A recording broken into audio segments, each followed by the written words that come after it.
Здравей, Вики! Много се радвам, че Здравей! си с нас. За всички, които слушат, ние много ще се радваме да ви поканим на нашето събитие, което е 18 или 19 октомври. Там ще можете да си говорите много по-надълго и на широко с нея и тя ще ви разкаже много повече за себе си и за това, което прави. Какво според теб прави една новина добра? Колкото по-обективно звучи една новина от към език и изразяване, най-вероятно толкова по-вярна е.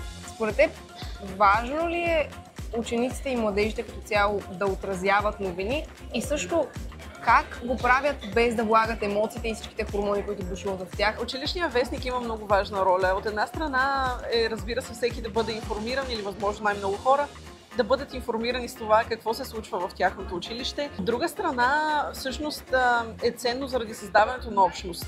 Мнението е съвсем различен жанр от новината. Ако един журналист няма собствено мнение, ако няма своя дори мисия в работата си, той не може да създава нищо качествено. Гласът на журналистите, и той много често е индивидуален и много лесно разпознаваем, е много важен.